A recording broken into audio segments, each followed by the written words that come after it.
Hello বন্ধুরা, আসসালামু আলাইকুম। সুস্থ থাকতে চাই ইউটিউব চ্যানেল থেকে সবাইকে স্বাগতম। প্রিয় বন্ধুরা, প্রতিদিনের মতো আজকে নিয়ে আসলাম নতুন আরেকটি ওষুধ। আজকের ওষুধের নাম হচ্ছে ডায়রিটিক ডিএস। এই ডায়রিটিক ডিএস ওষুধটি বাজারে এনেছে ডাক ইন্টারন্যাশনাল লিমিটেড।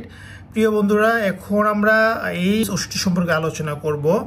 ডায়রিটিক ডিএস হলো এক ধরনের ওষুধ যা মূত্রবর্ধক নামে পরিচিত, যা তরল ধারণের কারণে উচ্চ রক্তচাপ প্রতিরোধ করতে, শরীর থেকে অতিরিক্ত জল অপসারণ করতে এবং রক্তে পটাশিয়ামের মাত্রা বজায় রাখতে সাহায্য করে। এটি হৃৎপিণ্ড, লিভার, কিডনি বা ফুসফুসের রোগের সাথে সম্পর্কিত শোথ বা তরল ওভারলোডের চিকিৎসার জন্য ব্যবহার করা হয়। এই ওষুধটি প্রস্রাবের আউটপুট বৃদ্ধি করে, শরীরে তরলের মাত্রা কমিয়ে এবং এইভাবে হার্টের উপর কাজের চাপ কমিয়ে কাজ করে। তার মানে এই ওষুধটি যদি খান তাহলে আপনার শরীরে পানির পরিমাণ কমবে এবং আপনার প্রস্রাব বৃদ্ধি পেতে পারে। এই ওষুধটি খাবারের সাথে বা খাওয়া ছাড়া নেওয়া যেতে পারে, তবে এক গ্লাস পানি দিয়ে পুরোটি গিলে ফেলা উচিত। এই ওষুধটি নিজে থেকে নেওয়া বন্ধ করবেন না, অবশ্যই ডাক্তারের পরামর্শ অনুযায়ী এটি বন্ধ করবেন।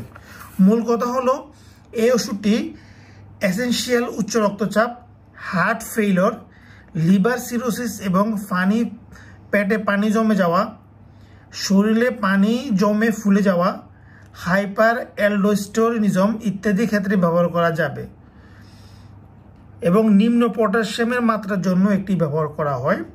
গর্ভাবস্থা এবং স্তন্যদানকালে এটি সুপারিশ করা হয় না। আপনি যদি গর্ভবতী হন তবে এই ওষুধ খাওয়ার আগে আপনার ডাক্তারকে জানান। পার্শ্ব প্রতিক্রিয়ার মধ্যে রয়েছে ডিহাইড্রেশন, মাথা ব্যথা, বমি বমি ভাব ইত্যাদি।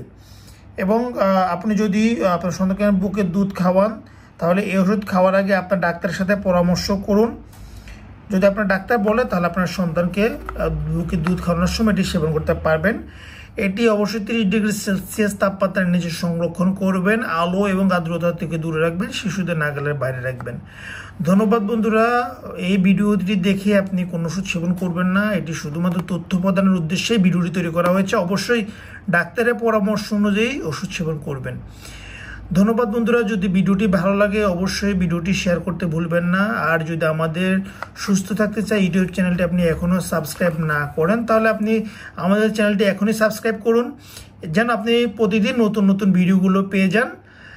সে পর্যন্ত ভালো থাকবেন, সুস্থ থাকবেন। আসসালামু আলাইকুম।